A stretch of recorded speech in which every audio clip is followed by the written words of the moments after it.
Today, we're going to talk about something most people never think will affect them until, frankly, it does. Venezuela, much in the news right now, but you need to understand that that was once one of the wealthiest countries in the world. My special guest today is Javier Correa, who is an attorney in Panama, but is Venezuelan and just was there 2 weeks ago. So today you're going to see, we talked about blackouts and cryptocurrencies. We talked about real estate. We talked about, oh my gosh, we talked about so many things. But with rising geopolitical tensions, currency debasement, and increasing global instability, the question is not if countries will fail, but are you prepared when they do? And he gives you an overview and a bird's eye view and an insider view of what that looks like.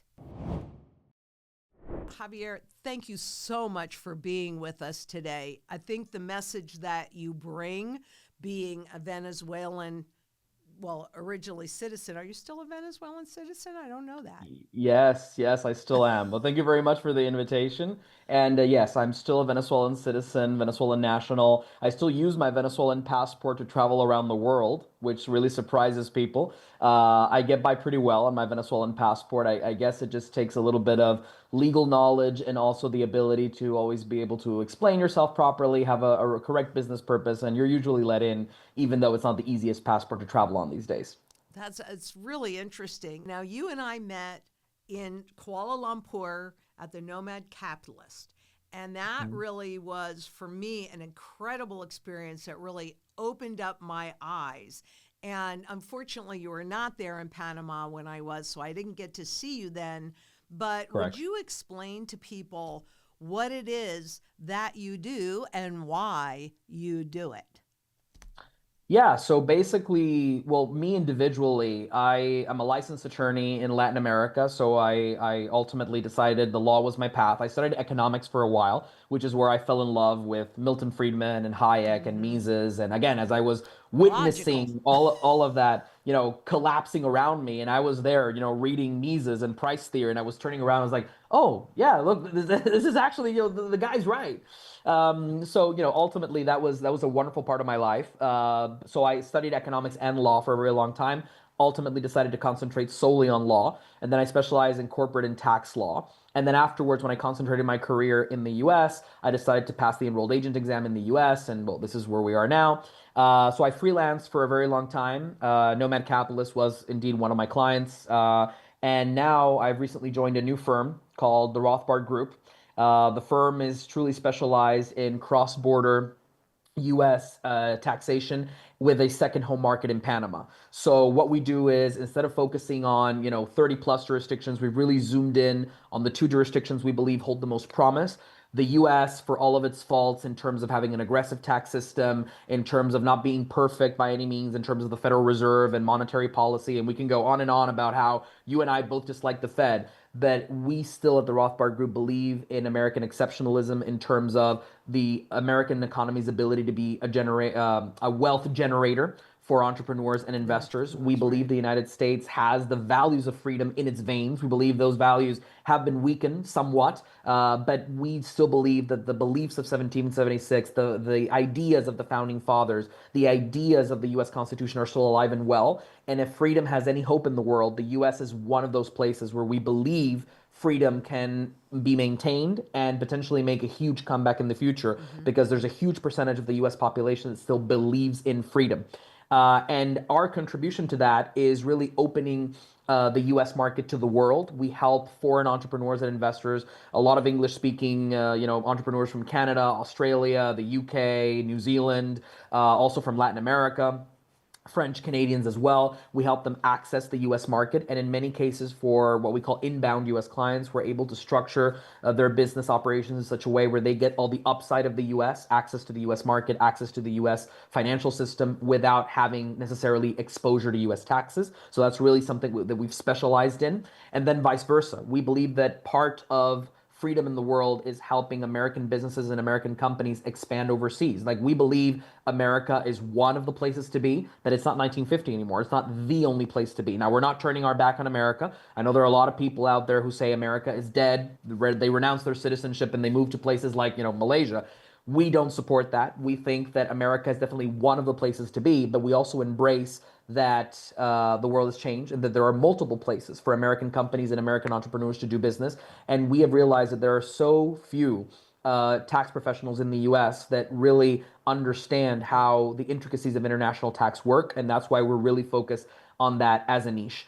And then I would say that the other thing that we focus on because of this is the fact that, Milton Friedman once said, the best way to get world peace is through free trade, right? Because you're less likely to Right. go and bomb your trading partner. Right. And so we believe in free trade as a force for good. We believe in free trade as a force for friendship around the world with respect, because you can trade with somebody who speaks a different language, has a different religion. Maybe you don't get along with him personally, but there's an economic interest in getting along. And that's why we support free trade, free business, and the free movement of capital. And Panama being our second home market, well, we simply love Panama. Panama is It's the great. world's ideal territorial tax system, in our opinion. Panama is growing. Panama imported many great things from the United States. And again, that's also a statement that sometimes get me in trouble with certain Panamanians because obviously the US did invade Panama in 89, the Canal Zone. There is a bit of a mixed feeling there, but I think ultimately America did a lot of good in Panama. Not everything was great. I'm always objective. There are some things that I would have done differently had I had the power back then. But America did give Panama a lot of things. And one of the good things that it gave Panama is this capitalist spirit and a trading system that is open to the world. The Panama Canal, all of the tax system is just so friendly, so pro-business, and so Americanized in the best way, but also very Latin. And Panamanians are very proud of their identity. I'm a very proud resident of Panama. I hope to become a Panamanian citizen one day. I love the Panamanian community. And I think we really want to make Panama stand out in its own right. And we want people to understand how wonderful Panama is. And we want to bring capital and talent to Panama so that we can also create a bastion of freedom here in Latin America. Well, I'd agree with you. I loved Panama, and there are a Mhm. lot of different reasons. So, I'm thinking you and I are going to continue this relationship and even expand on it. And as much as we can share with the audience, then I think we need to do that because it's all about education and it's all about really understanding those things that you need to understand but you don't. So I'm excited that I got to meet you to begin with, which was phenomenal. And I'm excited about the work that we're going to do together into the future. Very much so. We were discussing yesterday, Lynette, one of our main ideas was, you help people by educating them and understanding what money really is, sound Mm-hmm. money. We support that as well. And, we believe that by combining our forces and getting people the right structures to own that gold safely and potentially optimize the taxes on that gold. Now, obviously, with taxes, as the Right. outcome is always very case by case. Like I always tell people, if you consult with any tax pro, be it a CPA, an enrolled agent, or an attorney, if they give you an answer that is not it depends, don't hire that person. Because everything with tax is it depends. I can tell somebody, yeah, you're gonna be, you're gonna run a tax-free business, but it runs on 60 different variables that you have to consider just to get to that little outcome that says no tax. So, it's difficult, but in many cases, I think we can optimize the tax exposure for people who own gold through the structures that we design. And ultimately, we will help create legacies, which I think it's also Mm-hmm. something that you and I both Yeah. are very concerned about.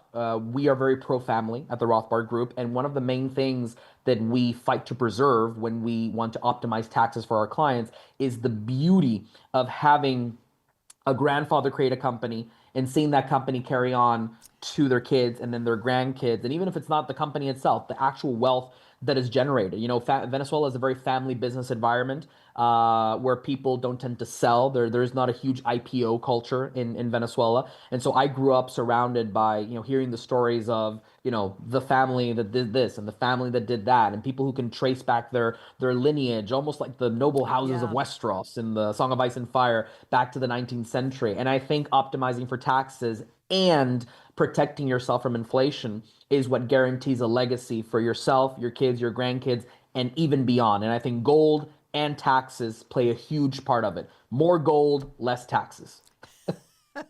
You said that beautifully. And you and I met when we were at the Nomad Capitalist together. And you, Mm-hmm. and that time you interviewed me. So this time we're doing an about face. And I really wanted you to come in and talk to our audiences about what's happening in Venezuela, because there are a number of wars that are cropping up really all over the world. And wow, I'm just going to ask you, do you think we're on the verge of World War III?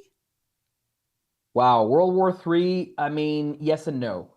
So I think it's a very complex question. I think warfare itself has evolved a lot. So Mm-hmm. are we on the brink of a World War III that'll be similar to what our grandparents or great grandparents remember from World War II? Not necessarily, not in the same way. Mm-hmm. I think you're going to Mm-hmm. see a lot more of cyber warfare, Yes. financial manipulation, what we call in Spanish tráfico de influencias, which is like when you use your influence to basically try to determine the outcome of events, like through international sanctions or blockades, like what is happening now in Venezuela. But an all outright military conflict, like World War II style, like you see in the movies, not so much, not really. I don't think that's the most likely outcome. I would agree with you. And there are some people that know a lot more about cyberspace than I do that feel that we've already been in the World War III. So this is not something that's new, but it needs to be more visible. And with what's Mhm. happening with the blockades and everything in Venezuela, and the fact that, we talked a little bit yesterday, and you said you were just there 2 weeks ago, and your mom is still there. And That you is also correct, have yes. lived through hyperinflation. So I really want to Yes. give you mostly the floor because, if people think this can never happen to them. And I'm getting to sit with you now to somebody that it has not just happened to, but is happening again to, familial anyway. Yeah, yeah, no, 100%. So, yeah, definitely both my mother and I have been through basically Venezuela's hardest time. So, not just hyperinflation, but also military coups, government instability, complete and total blackouts that last days with no internet connection. It's really been challenging for the last couple of years. Obviously, there are over 9 million of my countrymen that have fled the country. Most of them are refugees. I'm fortunate enough to not have left the country as a refugee. I'm currently now a resident of Panama, mostly through business means, but that is not the case for the majority of Venezuelans out there. So it's doubtless been very difficult. What I would also add in terms of hyperinflation itself is yes, I mean, you mentioned something that is very true. A lot of people always say, well, it could never happen to us. And if you just look at history, recent history, it wasn't that long ago. It was my grandmother's lifetime and during my mother's childhood that Venezuela was the wealthiest country in Latin America and one of the wealthiest in the world. If you take a look at some metrics, our GDP per capita was almost on par with that of countries like Germany or Japan, which seems unthinkable today. I always use this example of there's an old Bond film or Bond novel where even the villain is in the Caribbean and they're talking about settling the debt in Venezuelan bolivars because up until the 60s, the bolivar was considered one of the safest currencies in the world alongside the dollar and the Swiss franc. So imagine that when my mother was a child and my grandmother was in her prime money making years, the bolivar was a reserve currency for businesses and international wealth creators around the world.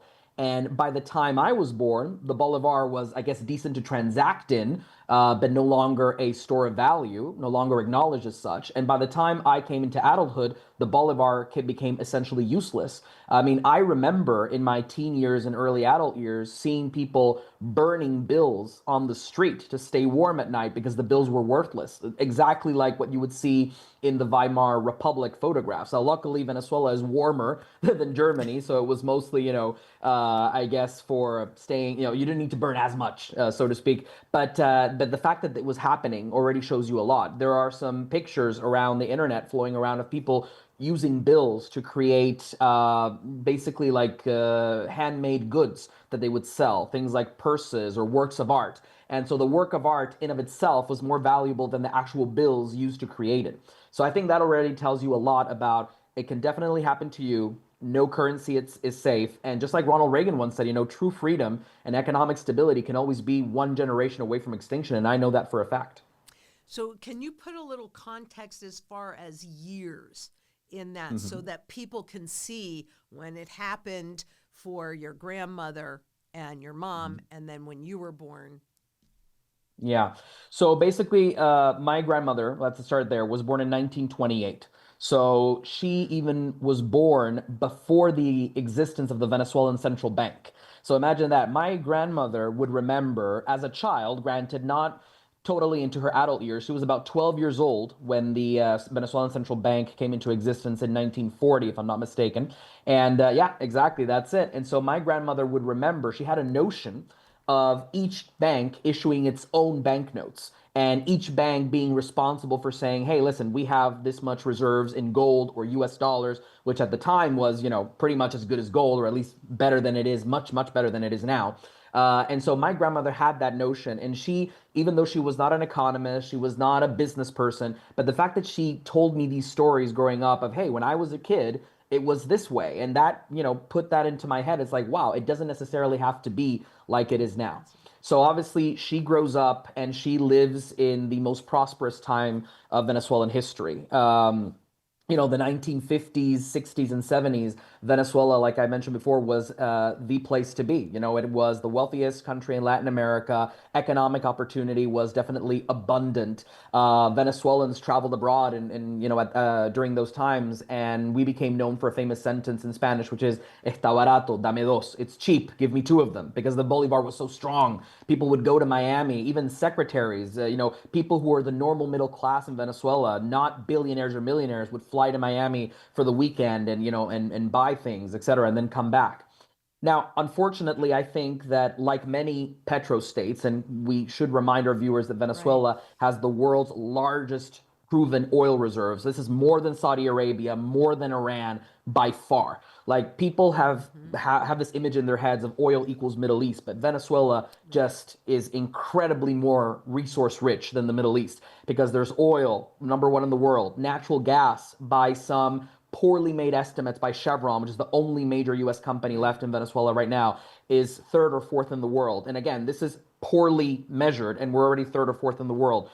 Diamonds, by some estimates, more gold than the entire African continent. So definitely a very resource-rich Mm. nation, my homeland is. But unfortunately, this huge influx of petrodollars that came during this time unfortunately was both a blessing and also a curse, because what happened is ultimately government saw this money and they said, oh my god, instead of letting the market, letting private companies control this, and I'm just charging taxes or royalties for this oil, the government should get involved. And this is where you can often see, like Hayek said, you can see the source of the crisis at the height of the boom, right? The boom plants the seeds for its future destruction. So in 1976, if I'm not mistaken, President Carlos Andrés Perez comes in. He nationalizes the oil industry, but he does it in a proper way, so to speak. He pays off the American oil companies a pretty close to fair market value. He does it diplomatically, nowhere near what Chavez would do then in 2007. But he just plants the seeds for the notion that the oil belongs to the people, which is another way of saying it belongs to everyone, which means it belongs to no one, and ultimately it belongs to corrupt politicians. But initially, the oil industry, I think, was well managed. Initially, you had a lot of American trained Venezuelan professionals that did a very good job up until I think the 90s and early 2000s, especially. But unfortunately, what that meant was the government, especially under Perez's presidency, got used to this, insanely, powerful influx of money. At the same time, you have the Iranian Revolution in 79, you have the Yom Kippur War in 73, and obviously Venezuela is just conveniently located 3 hours away from Miami. We became the main supplier of oil to the US and much of the Western world. And so, with all this money, what did government do? The only thing government knows how to do. They increase spending like crazy.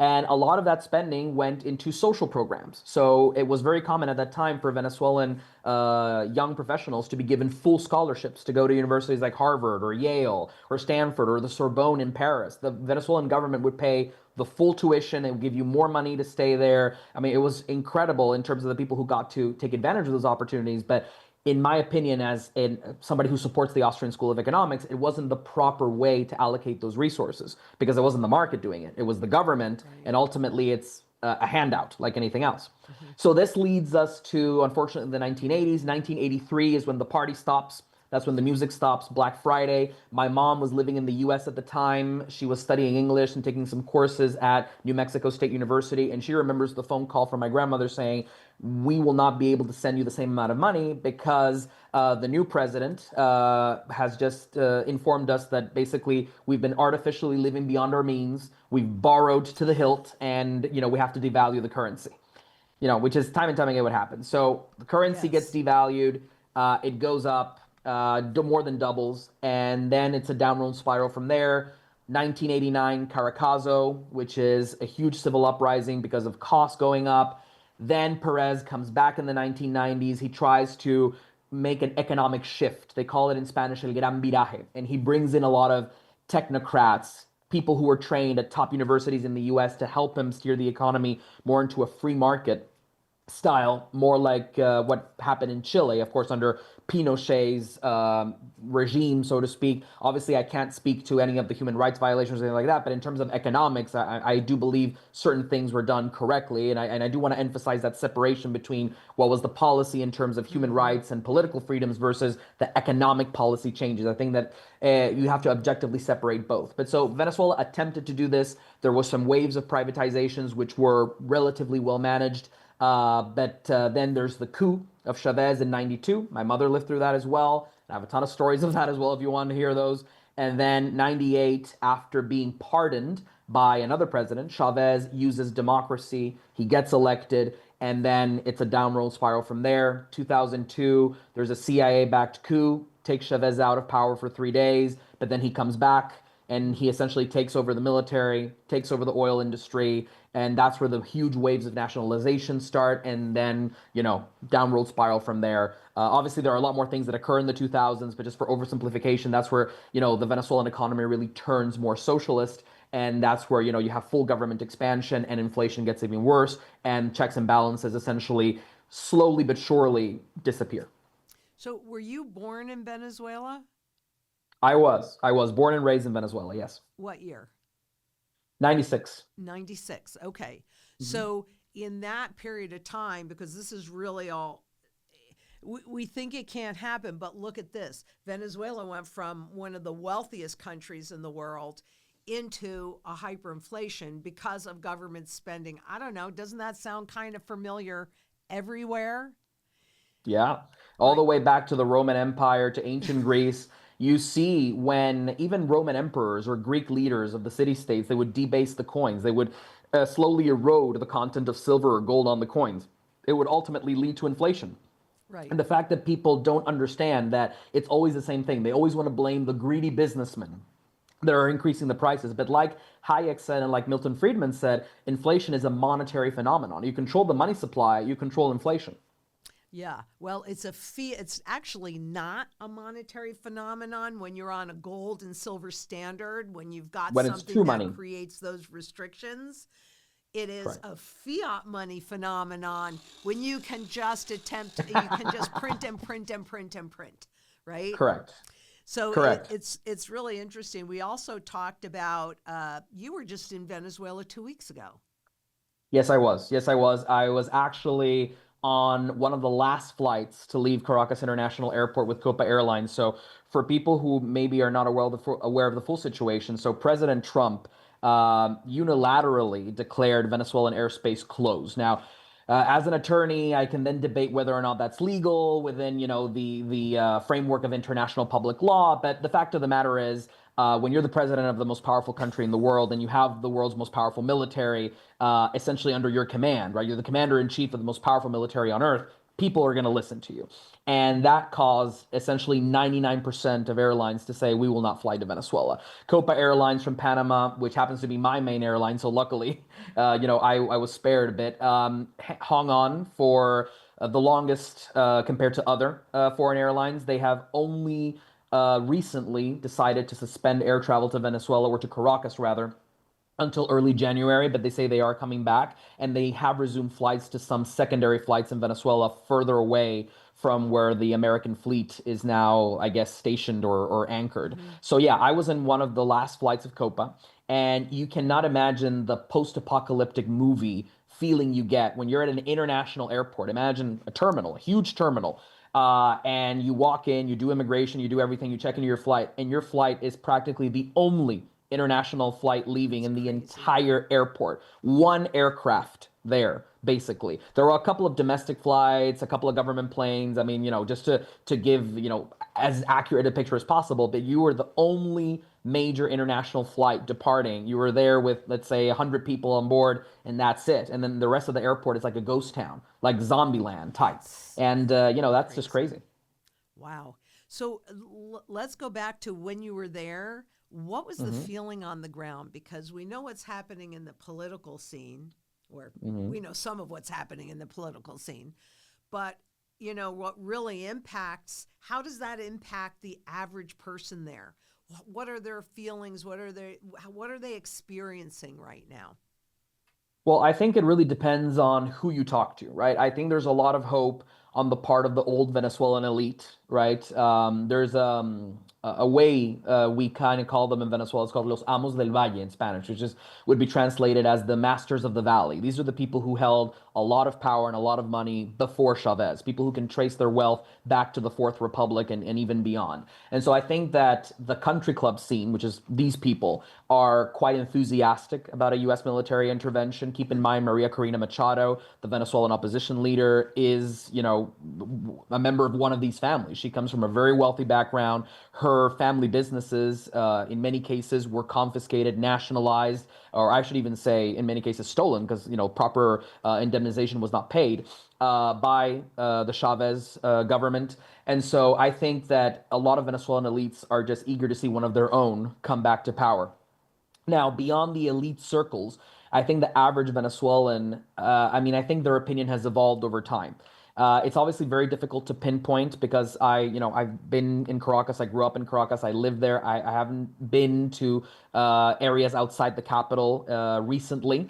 But what I can tell you is I think that especially after 2017-19, which was the last time that the Venezuelan civilian population really mobilized in any meaningful way to try to protest against Maduro, I think after those two waves, a lot of the youth left. So my generation in Venezuela is kind of known as the farewell generation. People who were born in the 90s and the early 2000s have essentially left the country, and you now have a very strong problem with an aging population that has been left behind, parents and grandparents and so forth, but very little young people left compared to the size of the generation itself. And I think those that are left are more focused on survival. I think those that are left in the country that decided not to leave are more focused on keeping their businesses running, focused on getting international clients if they're able to work online. And I think ultimately there is an attitude by many Venezuelans, not all of them, but many, of like, I just don't want politics to mess with my life anymore. So whatever's going to happen, let it happen. But if it doesn't happen, it doesn't happen. I just want to be able to make money. And the fact of the matter is, and people don't see this, that these international sanctions, this blockade, it hurts everyday Venezuelans trying to do business. The fact that you have an honest, hardworking Venezuelan who tries to travel abroad and open a bank account or open a company, automatically facing more scrutiny, more risk from a AML and KYC perspective just because of the passport they hold, even if they have absolutely no relationship to Maduro, to the government, to the Socialist Party of Venezuela. Look at, for example, the recent policy on the Trump travel ban. Venezuelans are simply barred from requesting any new visas, not even if they are completely unrelated to the Venezuelan government, and even if they lived abroad for 30 plus years, there is no distinction. So I think that ultimately, if you're in the elites, maybe you have enough money to surf the wave. You probably have a second passport. You don't really care about these restrictions, or you're able to circumvent them relatively easily, although it's becoming harder even for them. If you're the average Venezuelan, you're saying, dude, just give me a break and let me work. And if you're the government, I think they're very confident in their ability to surf the wave again. I think they are a bit afraid of a direct military confrontation. I think Yeah. anyone would be if it's the United States military. It's the most formidable fighting force in terms of direct combat. I think, if you apply asymmetric guerrilla warfare strategies like they did in Vietnam, for example, then you might level the playing field. But direct combat is obviously, the U.S. has an inevitable outcome, which is victory. But ultimately, these sanctions and these actions end up hurting not the government, not Maduro and his top people that much, not the Venezuelan elites who still have old power and money, although diminished, but they're still there. I think the average Venezuelan who's just trying to get by do a good job and make a living for his family honestly, that's the person that is really most damaged by the situation that we're facing now. Yeah, I mean, it's pretty amazing, but I was reading some statistics that said that, of course, we know the inflation that's been ravaging Venezuela for a long time now, but that 90% of the population is in abject poverty. Hmm. And with what's happening with the oil embargo, that the inflation rate has surged above 500% again. What Correct. did you experience, and what are the people experiencing? I mean, how in the world are they feeding their families? Well, I mean, in Venezuela, what ultimately ended up happening after so many episodes of inflation was that people turned to alternative currencies. So in Venezuela, you have very, well, at least in Caracas, because I have to specify, because if there are any Venezuelans listening to me, they'll say you're giving a very Caracas perspective. And that would be fair because it is where I grew up and the place I've been to the most. Right. So I would say, at least in Caracas and in the major cities, you have a scenario that comes very close to the mass adoption of cryptocurrency. Mm-hmm. So, for example, Mm-hmm. I tell people abroad, and they just go crazy when I tell them I can go to my bakery in Caracas and I can pay in crypto. I can pay for a cheeseburger in crypto. Why? Because people had to open up to those alternatives because of two things: hyperinflation and capital controls. People have been trading in US dollars, euros, and even physical gold for a very long time. So, for example, there's this place near the border with Brazil called Santa Elena del Guairén. In that little town, there's so much gold in the ground, it just pops out of the ground that people trade in small gold, little pebbles of gold. There's no formal mint, so people just grab the gold and then trade for the goods and services they want. If you go close to the Colombian border, in, for example, the state of Zulia or Táchira, then they're going to trade in Colombian pesos because the bolivar is just useless. In the capital, Caracas, you can get by almost 100% of the time using dollars. US dollars directly. And to his credit, and this is something that I believe many Venezuelans struggle with, because right now in Venezuela, you have a lot of tribal politics. You are either pro Maria Corina Machado, pro the opposition, you have to hate Maduro, or you're very pro Maduro, and then that means that you're awful and you support him in every way, and then you hate Maria Corina Machado. I try to be as objective as possible from an economics and legal perspective, which unfortunately hasn't made me that many friends back home.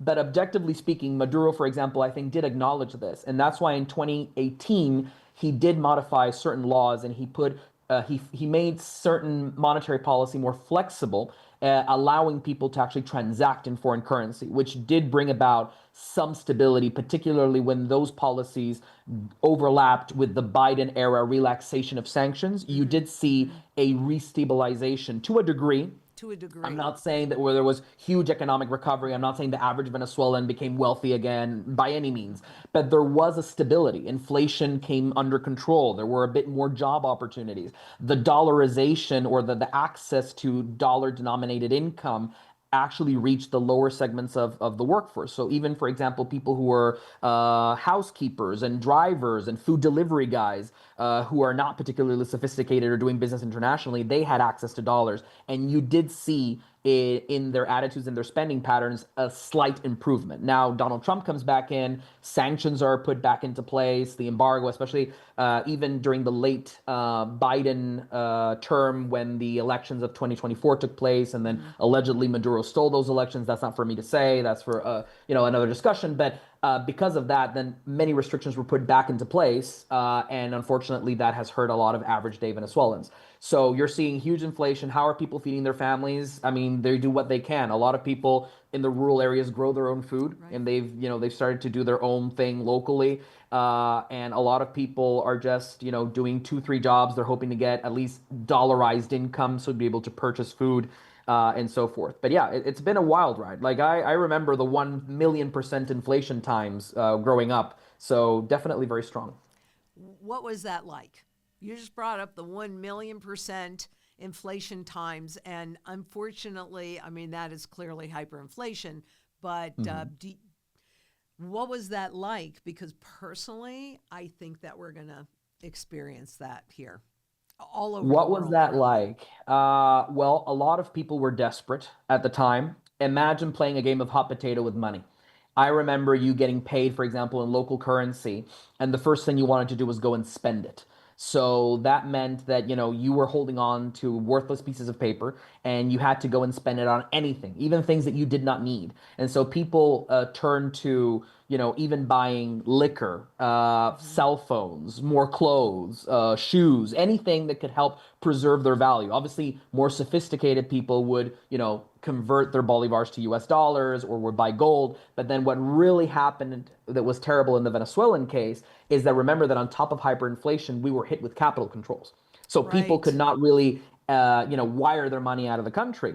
And in fact, I've told this story on occasion where my mom got her money out, our money out, just before those restrictions were put in place. And if it wasn't for that, I probably wouldn't have turned out to be an attorney and do everything I do because my mom was able to give me top-notch education. We were still able to travel because my mom was able to get the bulk of our money out of there, and because my mother is sophisticated in terms of finance. For a very long time, there were ways around it. So you could circumvent it if you went to the Caracas exchange and you bought securities and you could trade them in for US securities and then you swap those, but you needed an account abroad in the US or Switzerland or Panama to have the money deposited. So obviously, only a very small percentage of Venezuelans could actually utilize these techniques. Fortunately, my mother was one of them, but we are in a very small minority compared to the general population. And in terms of the day to day, remember, so we had capital controls, hyperinflation, and on top of that, we had price controls, which obviously never work. And so what that They generated was, don't. imagine, the worst of the worst. It was a cocktail of disaster. Worthless money that was useless, stuck in the country, and on top of that, price controls generated scarcity. So you went to buy something at the store, there were mass shortages of everything. I believe it was Milton Friedman who once said, "Put a socialist in charge of the Sahara Desert, you'll have a shortage of sand." I can say, in Venezuela, put a socialist in charge of the world's largest oil reserves, you get fuel shortages. Like it's unthinkable. Like I Right. remember even in my lifetime, I had to stand in line for hours to fill up my car in the country with the world's largest proven oil reserves. Crazy. Now Maduro ultimately found a way around it that has been stabilized at least in the capital, but for a while, especially during the pandemic time, that was really really tough. Mhm. And I would remember, for example, when the exchange rates would go up, and I remember paying north of something like 9 million or 11 million bolivars to one US dollar. I remember having the highest available banknote being completely and utterly worthless, being worth less than a dollar, essentially. I know you have some bolivars somewhere. I There do, you right here, go. right here. I Yeah, have more that's than one of this those. too. This is a And so, yeah, million. I completely remember all of that. And, it's just desperate. People's wealth is completely wiped out. I remember, some of the older generations that had lived Weimar Germany, people like my grandmother, et cetera, who remembered or who knew people from that time who got firsthand accounts. And they were like, wow, this is history all over again. Right. And so only people with essentially who were protected with things like gold were safe. You brought up two things that I want to talk about because, and we're talking about safety here. One Mhm. of the things that is the crypto adoption, because could this be used to force that surveillance money into the global system and force that adoption? That's one thing that I look at because honestly, we don't understand how they create this and we don't understand inflation.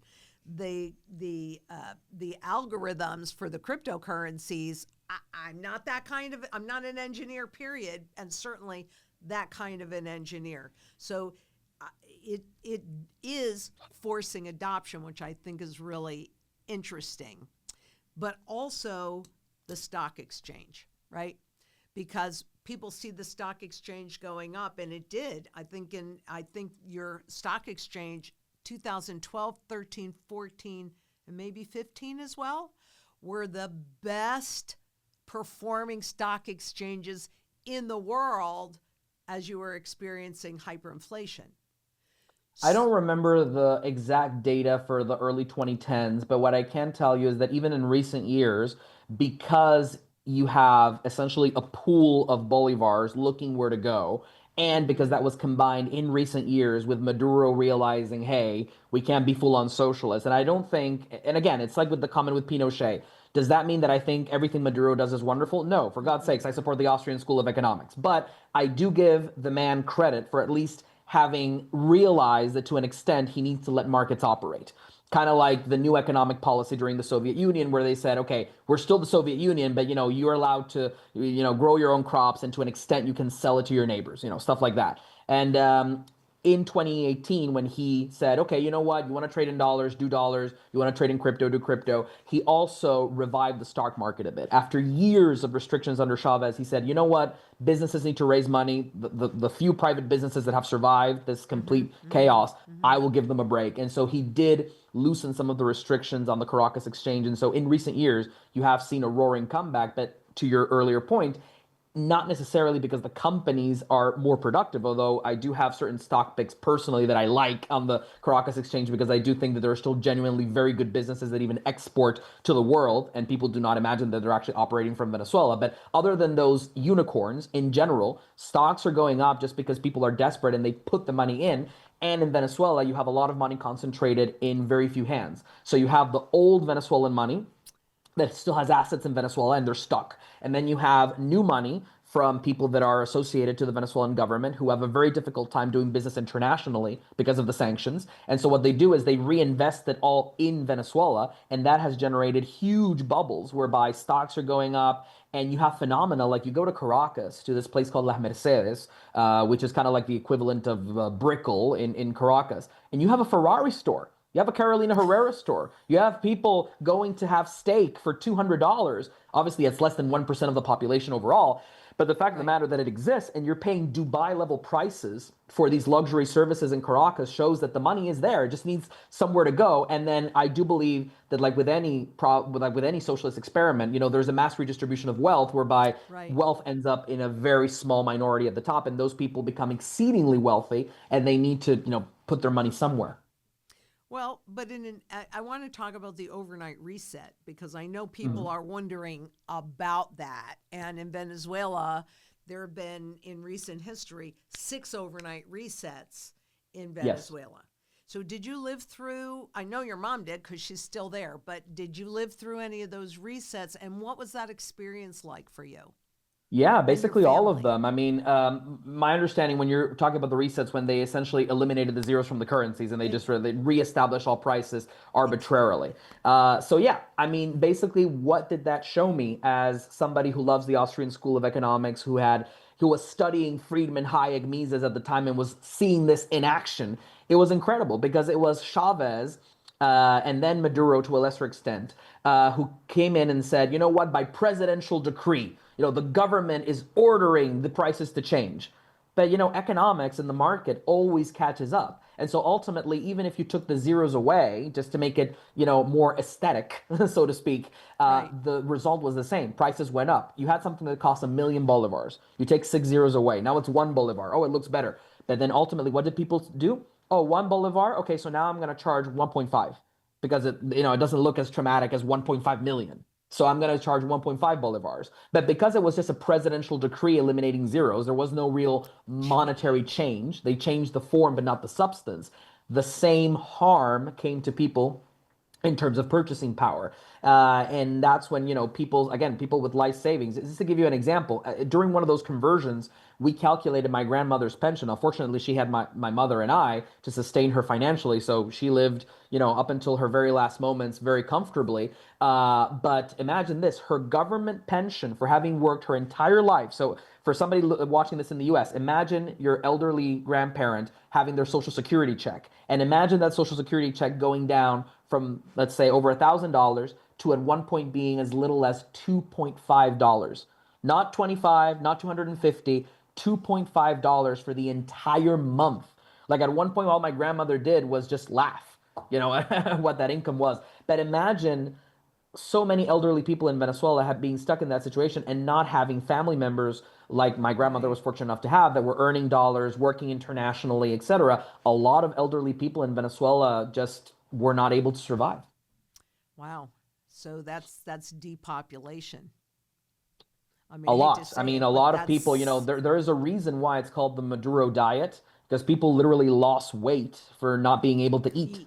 Remember, it's a combination of not being able to afford the food, and also during a very long time, not having food available. I remember, my mother and I having to buy food on the black market because you just couldn't get it in supermarkets. So you had to hire a guy and buy the food, kind of like, like war movies, like Oscar Schindler when during in the movie with Liam Neeson where the little boat comes in and they transact under the table and he orders the cans of caviar and whatever. So the same thing was in Venezuela. You had for a very long time a person you would call a bachaquero.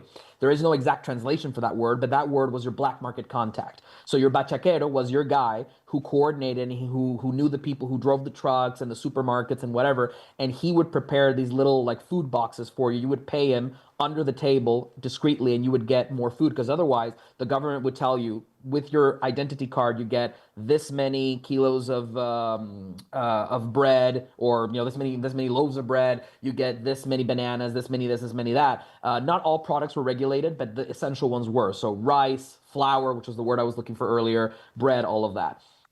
Then again, to his credit, that I think a lot of people don't give it to him, Maduro did sort of fix the situation by directing the government not to enforce price controls. So he didn't change the law. He just directed the government not to enforce them because I think he wants to keep that power just in case, but he eliminated it. And lo and behold, ladies and gentlemen, and I witnessed this, Maduro said, no more price controls. I'm ordering the government officials, the commissars, to stand down. No more price controls. Ladies and gentlemen, in 2 weeks, the shortage problems were eliminated, at least in the capital. No more shortages. We now have an affordability issue where a lot of the population cannot afford We all have that. the food and the medicine, but that's a separate issue. But in terms of the shortages, that was fixed, figuratively speaking, overnight. Years of shortages were done for in 2 weeks by just allowing merchants and business owners to freely set their prices. I think it's interesting that you brought that up, and there are other things I want to go to, but what popped into my head when you were talking about that was the new socialist parties here in the U.S. that are trying to establish rent control, right? It's not rent control. It's not price control. It's money control that we have to take back. Do you disagree or agree with that? What's your sense of that? Because that I'm fighting to get sound money redeemable. I know it sounds crazy. Call me crazy, but redeemable money back in the system so that we take the power away from the politicians and put it back in the public's hands.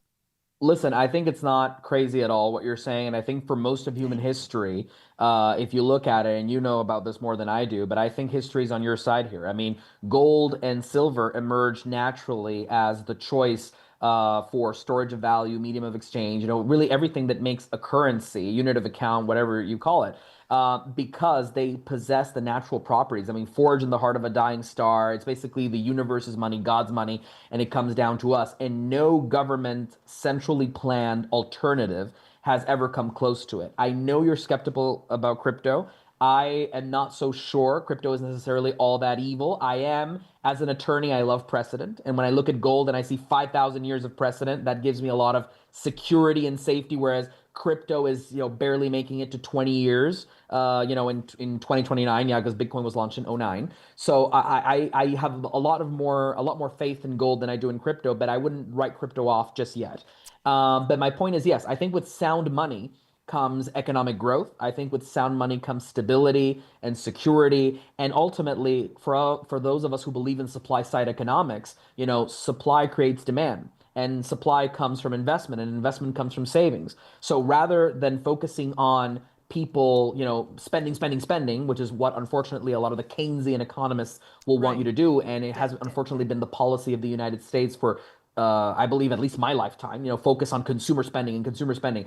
I think we should focus on people's savings. Savings create wealth. Savings means savings accounts, term deposits, and eventually hedge funds, and eventually, having capital for expansion. And what really makes the U.S. stand apart from all other countries, including wealthy countries, is the fact that in the US you have two very unique things. You have capital accumulation, which is still there, thank God. And then you have another thing, which is that the people who have the capital are risk takers. And that's something that is very, very good because they risk their capital. Even if it's a low likelihood of success, you can find seed funding for crazy ideas. And guess what? Some of those crazy ideas work. And that's how you get the iPhone, the Panama Canal, you get revolutions in technology. And that entrepreneurial spirit can only be unleashed through savings. So what I saw in Venezuela, for example, is inflation has completely destroyed entrepreneurialism at a high level. And I don't mean this to be insulting. I think a lot of people are doing great by innovating with their local businesses in Venezuela. But if you see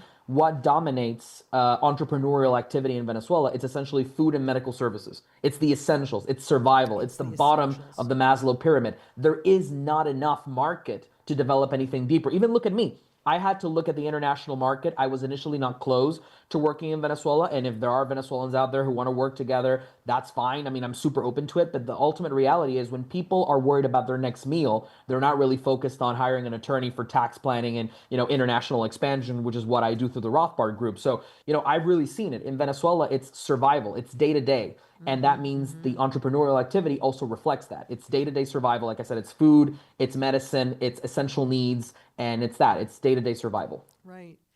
One of the things that was interesting over time was the government, and they do this all over the world and certainly here in the US, where they want the people to be more and more and more and more and more dependent upon the system. But then when the system breaks down, this is why food becomes the single biggest issue for people. And aren't they encouraging people to have like a chicken and do some more gardening? I mean, this country, people have no clue what it looks like when you've got real food growing. In Venezuela, for a time, Chavez was very famous for even talking about having vertical chicken storage facilities or things like that. He was big on urban farming. I think it was one of those socialist projects that never really came to be. But what I can tell you is that regardless of Chavez, I think that there's a real prepper mentality that has emerged in Venezuela. And I even, didn't consider myself a prepper. I thought it was normal until I realized when I started traveling, wow, like I have a mindset and a preparation. I think of things that people in the West just never consider. And I tested that. I stress tested that during the Great Blackout of 2019. So during the Great Blackout of 2019, power went out nationwide, days without power. And I saw the financial system collapse. People didn't have any money. They couldn't get money from the ATMs, no debit card, no credit card, no cell phones were working, refrigeration systems were failing. You called 911, the police didn't show up. Not that the police is much help in Venezuela anyway, but at least the illusion of the police force, Right. completely disappeared during those days. And it was pretty unsafe times. But then I realized, we survived, my mother and I, because we had, backup generators, water storage tanks, shortwave radios for communication. So I was part of this group at university. We had radios. We would call each other on these signals, and we would have codes to say like, "Hey, what's going on in your part of town? This is my part of town. I'm looking at this. This is unsafe. The food has arrived here, guys. Let's go." We have food stores in Venezuela to last, to be self-sustaining for 2 months, sometimes even 3 months if needed. Things like that. We have stores of medicine as well. I think the average American maybe, doesn't have enough food to survive 3 days Three if days, if the that's Whole it. Foods goes down. So, when I realized that, and for me, that's normal. And when I started, traveling more extensively as an adult and being more aware of these things, I was like, wow, yeah, Venezuela turned us into preppers. Basically, those of us who had the means to do it have done it. And like, for example, in my community, we got together and we were like, okay, neighbors, we have to police our own neighborhood. So, private security where possible, but we took turns. So, essentially the men were, I mean, I guess we're very traditional in that sense. The guys in my gated community, we came together and we were like, okay, let's do shifts, groups of six. You guys take the north entrance, you guys take the south entrance. And we functioned like almost like a Walking Dead survival community during those days. And then obviously power was restored. Everything ultimately came back to quote unquote normal. But that episode really left a huge mark on me because I lived kind of like a zombie apocalypse scenario, real life, for well over a week. That's pretty interesting. What would have happened to your crypto holdings during that period of time? Oh, people who had crypto holdings during that period of time just could not do anything with it. I mean, obviously, if you had satellite internet and you had a backup Jenny, yeah, you could access it, sure. But when you needed to go and trade with the local storekeeper, right, the clerk, and you told him, hey, I need bread, I need this, I need that, he was not going to take your Bitcoin because even if he had a wallet, there was no way to transact at that very moment. So the only way to do it, I guess, if you were in a very high trust ecosystem, you could always hand somebody a hard wallet. that did survive to an extent. And I know as an attorney at least of one famous case where a real estate transaction was closed during those days by handing the person a hard wallet. So that does happen, but I believe that statistically it's negligible. I don't think a lot of people will actually be in that position of high trust to just transact that way. And the rest, cash was king. And gold ultimately did make a bit of a comeback. I mean, not many people were trading gold bars or coins for food, Right. but I can tell you that people, to an extent, were trading jewelry, for example, for food and medicine. And that is a way, as you've properly noted, to have gold. So some people will say, yeah, like I have a gold fork, I have, my old watch, I have a ring that I can give to you in exchange for food if they didn't have a way to access currency. Now, I believe ultimately because civilization, quote unquote, was restored relatively soon. This was a week and a half, maybe 2 weeks in some of the most affected areas. You didn't see the full, elimination of economic norms. But I think if it would have gone a bit longer, you would have been in a full apocalyptic scenario where, for sure, people would have started trading very valuable jewelry just for, a meal. If that's what they had to do. But you brought out up something, and then we briefly talked about it yesterday, and I know you have really strong feelings on this, and that is real estate. So that's all I'm going to Yes. say, and you rock and roll. Yeah, well, I mean, I try to be objective as I am with Maduro and everything else. Like I acknowledge, and as somebody who works with tax, as a tax attorney in my home country and now an enrolled agent in the U.S., I acknowledge all the tax benefits for Americans, for example, that come with owning real estate. I do get all the, the idea of the bonus depreciation, cost segregation. I do get all of that. But in my opinion, and because of the PTSD I carry from having lived That's in what it is. Venezuela, the thing is that real estate by definition is not mobile. And so for me in my lifetime, I have been scarred by the Venezuela experience whereby I always have a mindset of I want my wealth to be mobile because I know what it's like to be in a place and to say we may have to leave in 24 hours. I know, what it's Give like me to always need to chills. have a passport ready. My mother and I have bug out bags, literally. And even now in Panama, I live in Panama. I still keep a bug out bag, passports, credit cards. I have locations in several places around the world, three to be exact. I'm not going to disclose them, but I have three places where I keep, some kind of financial support, communication support. I've built up an infrastructure in terms of my immigration permits that allow me to move between these different territories more easily. And it's always because I have the mindset of I may need to leave this place in 24 hours. Kind of like, Tom Cruise, we have to leave this house in 60 seconds in the World of Worlds. Well, obviously Mm-hmm. not to that extreme, but very close to it if you have to leave in 24 hours. And I know what it's like to be in the middle of a situation where there's chaos at the airport, the National Guard is not letting you through, they're taking away your stuff. And so was obsessed with two ideas. Always keep some of your wealth outside of your home country. That is like a golden rule. And also keep it portable, whereby you can transfer it in a moment's notice before shit hits the fan. Real estate is just impossible to do. Real estate, I mean, Right. sure, it can Can't be a put it good on your back. investment, but you just can't take it with you. You can't take it with you. You can't put it on your back. And also, it's the most readily accessible assets for socialists, both on the right and the left, because people remember. As somebody who's a true follower of the Austrian School of Economics, I believe socialism comes from both the right and the left. Remember, on the right, it was called National Socialism, after all, when you look at Germany in the 1930s and 40s. So socialism is both a right wing and a left wing phenomenon.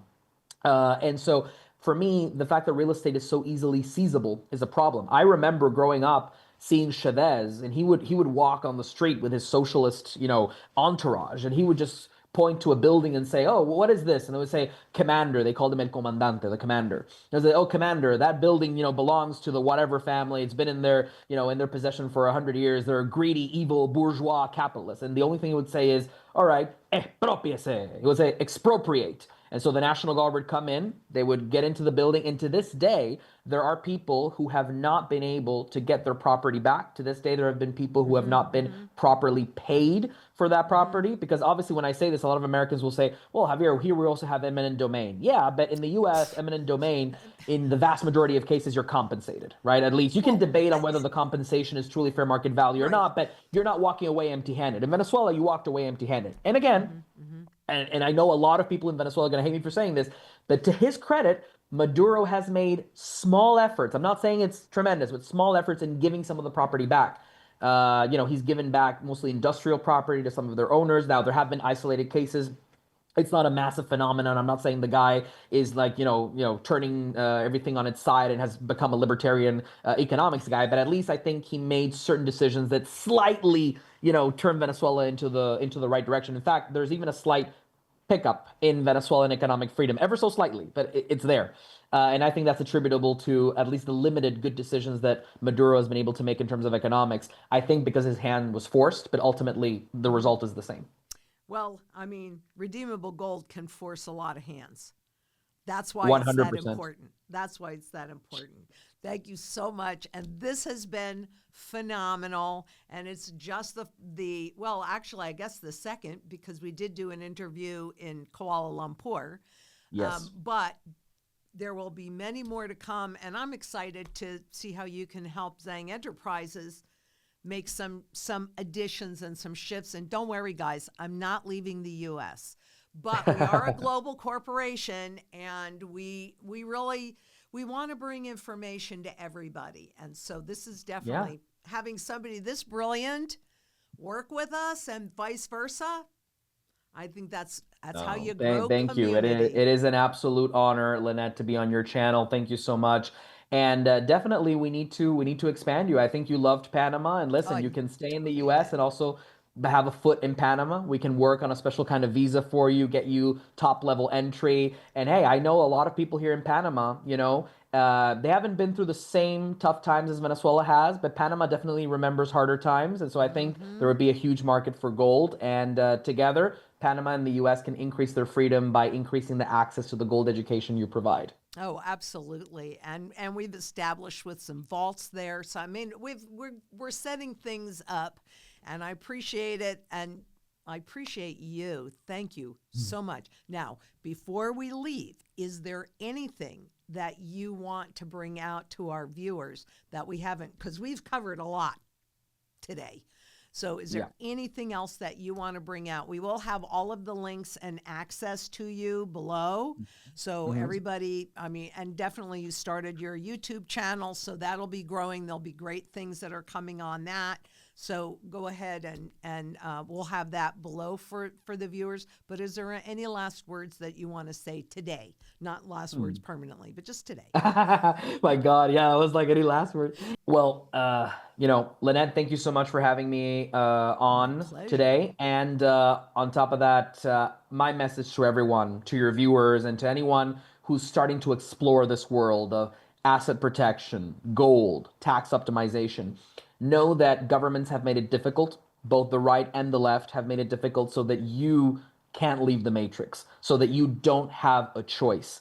But know that you always have a choice. It may be difficult. You need education. You need to know what you're doing on the tax side, on the gold side. You need to know where you're going. But if you have that feeling, if you have something inside you that tells you you want to be free, you want to break free from government, you want to break free from the system, know that there are ways to do it legally, ethically, and properly. Sometimes we don't always get the exact results we want, but we can give massive improvements along the way. And we can make sure that you are protected, that your family is protected, and ultimately all that does count. So I encourage anyone who is curious about this stuff to never stop fighting. The more of us there are, the stronger we are as a community that fights for freedom around the world. And freedom is a very precious thing.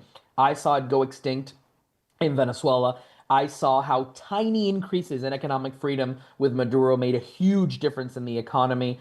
And, just keep in mind, it's a very precious thing. And once we lose it, it's very difficult to get it back. So if there's one thing we have to do, is to fight for freedom as long as we can, as hard as we can. That's it. What a great message. I can't even tell you how many times you gave me chills today. Thank you. Seriously, thank you so much. And I'm sure that everybody out there watching got the chills too. But heed this message. It's so critically important. Freedom isn't free and it isn't easy, but it is worth it, and we have to do it. So I challenge everybody to look in that mirror and ask themselves, if not me, who? And if not now, when? And let's be freedom fighters. And all we have to really do is demand sound money back in the system again so we take our power back. And we're the ones that have the choices and can control, not a few, but the many. And until next we meet, please be safe out there. Bye-bye.